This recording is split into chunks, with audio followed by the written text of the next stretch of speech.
wee bekene kwa mụ n'ụbọchị nke tata biko na gị na anụ ọnụ ya ji ezigbote ekwu okwu dị mkpa wee bịa. Odumeje afa ya na ndị fada ahụ na-ataki egwu Chinyere Udoma woto. Yes, Odumeje afa ya go ha woto. So si him chọọ ka ime gịnị ka ị gee ntị ka ịnụ ihe Odumeje kwu. Then anyị natazịa anyị agwa gị ihe mee na Zion Ministry mgbe erezi that song na Zion Ministry. If how people were shedding tears, if how the move of God was happening, ihe akwa egwu a Reverend Father kwụ wee condemn wee sị na ya ha agụ nwe ya n'ọnụ ụka. Then I will now come back ka ngosi unu ihe Reverend Father kwu na ihe Odumeje kwu na this video. So biko ka ị na-enenekwa ka bakwa na-arụ na-share video ikabaru na subscribe ka na subscribe ka na call nwanne gị by sharing it. Ihe ọzọ ịchọrọ ikwu tinye na comment section. Nene this video. Anụ alụ nche na mụ ga-akpọ anụ alụ nche na mụ ga anụ alụ chọrọ mụ ga anụ alụ anụ alụ chọrọ m ka nsịwa asị. Anụ alụ nchọrọ ka nsịba asị. Anụ alụ nchọrọ ka nzube ori. Anụ alụ nchọrọ ka mgbọba ntu. Anụ nke ịkpụ ntu a na-afụfa. Okwifu nke ịkpụ ntu a ọ ya bụ problem. Afọcha m ma ndị fada afọcha m ndị na-etinye ọnụ ma ndị fa ụkọchukwu onye ọbụla ma ndị pastọ aba ndị a bụ ndị na-akpụ ntu. Ozugbo ekwu nwana oge mgbe a na-akọ ihe ndị ọzọ anụ arụ nchọrọ ka nzugbo asị no problem. Ọ dị oge anụ arụ nchọrọ ka nkwabi iko no problem. Anụ arụ nchọrọ ka anụ arụ nchọrọ ka nlụbọ ka nzugbo oli. Anụ arụ nchọrọ ka nkwabi asị no problem. Ozugbo eche anụ arụ nchọrọ ka mgbọba ntọsị gbanyụọ egwu a gbanyụọ ya. Ozugbo ọdaba inyere Udoma ebee ka isi wepụta onye gwa gị gụọ ịkpụ ntu ahụ bụ problem. A na-egwu ahụ pịa anyị agụli mis ya ọkwife egwu a bụ ihe kwesị this time around. Exactly, sir. Thank you for watching. Now gezie ntị ka ịnụ ihe mee na Zion Grand mgbe erizi data egwu Chinyere Udoma n'ime Zion Ministry, because ihe akwa the debate ha si na manwenwe ike wee gụọ egwu ahụ n'ọnụ ụka nke ajụka wee sị nke ọzọ. Then anyị natazịa nkọwaziala unu ihe men da fada ka ji na stand his ground wee na-ekwu ihe ọ na-ekwu. Nene this video and ka ị na-enene ya ka ị na-subscribe ka ị na-eshow ka imegwu ka the spirit na-flow through you. Nene this video. Achọghị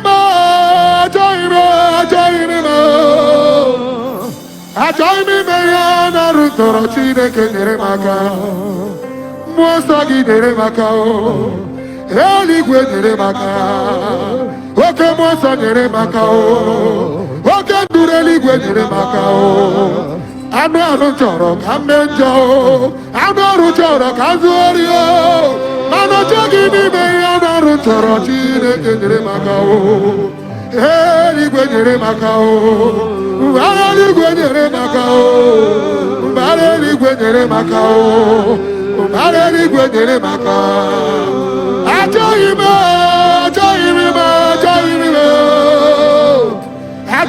ime ya na rụtọrọ Chineke nyere m aka. Mmụọ nsọ gị nyere m aka. Dozie mkpụrụ obi m. Eluigwe nyere m aka. Dozie mkpụrụ obi m.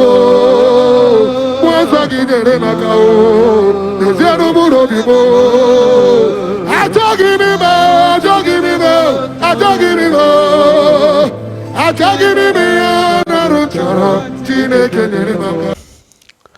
Fine, thank you for watching. I'm Nene in Nechalia Obidege Mabi. Now let us dive into the matter of the day.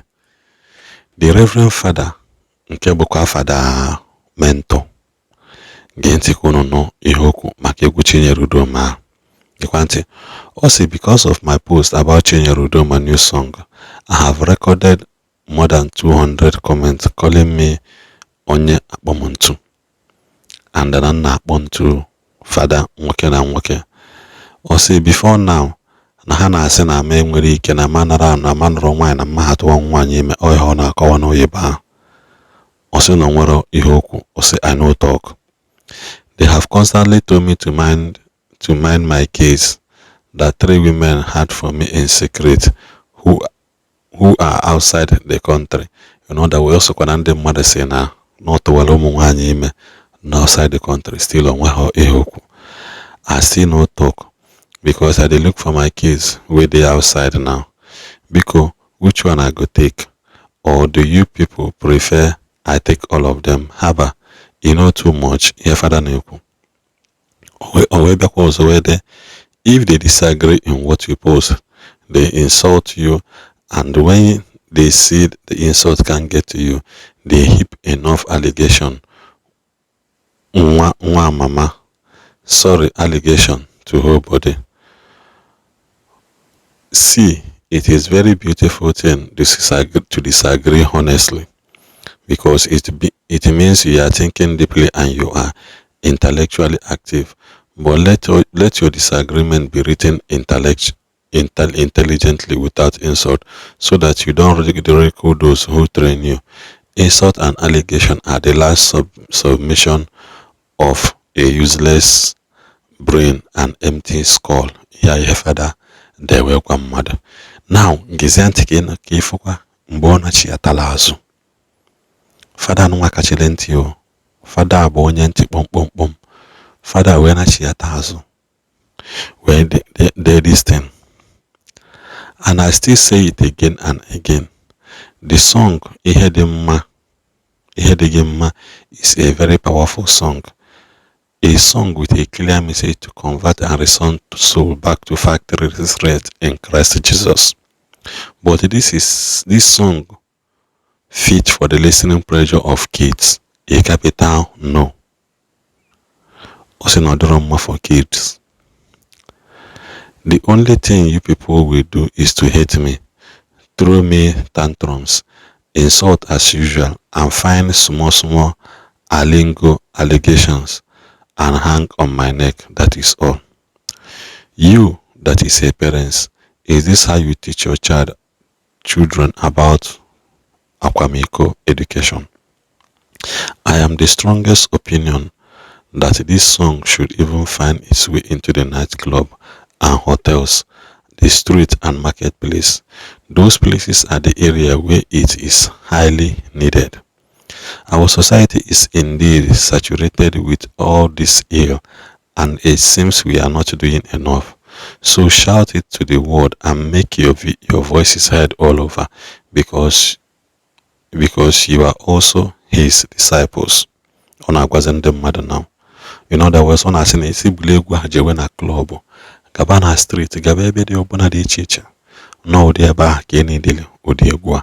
Na somebody like him, he does not need it and no believe na the ego aman selling and anamango when on oka.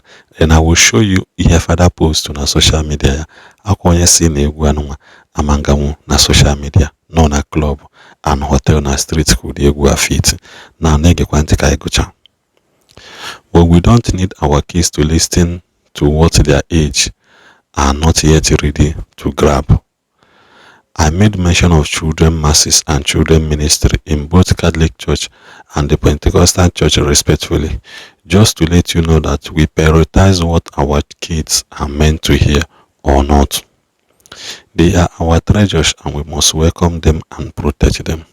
This song is indeed a masterpiece, and I must commend Chinyere Udoma'S for that courage and fearlessness in using her talent to confront society's illness. But that song is not fit for children. Now go ahead and throw your tantrums, Father, Mentor, Ihoma. Now to cram it all, Nehe Father post to na social media. Can see the picture kuno when we can have a corada na not with the Father post to make a flavor, and he even tagged flavor. As onion a follow Father. Ichoro imaro maka flavor. Inara like egwia. And then I like we ha awosha aladala all those things. All those things Father feel you know the yamma. Or where their flavor. If anything like reduction of our power happens to Odumeje, I will hold you responsible. Or your father there. And not give flavor ya. In a sene egwu Chinyere Udoma adịrọ mma for children. Mana ị na-atag the flavor ya corrupt. Egwu ya bụ egwu chube ego without looking for or minding the source of your wealth. Egwu ya bụ ka esi akwe ndị mmadụ n'ọkụ. Egwu ya bụ ka ụmụ nwaanyị si abọ ike. Mana ị na-atag ya na wall as father. Father biko, what are you really preaching? This is all I have for you people. So we'll lose uche gị gbakọ ka anyị malụ onye na-eme mistake n'ụbọchị nke taata. Ka ọ dịkwa.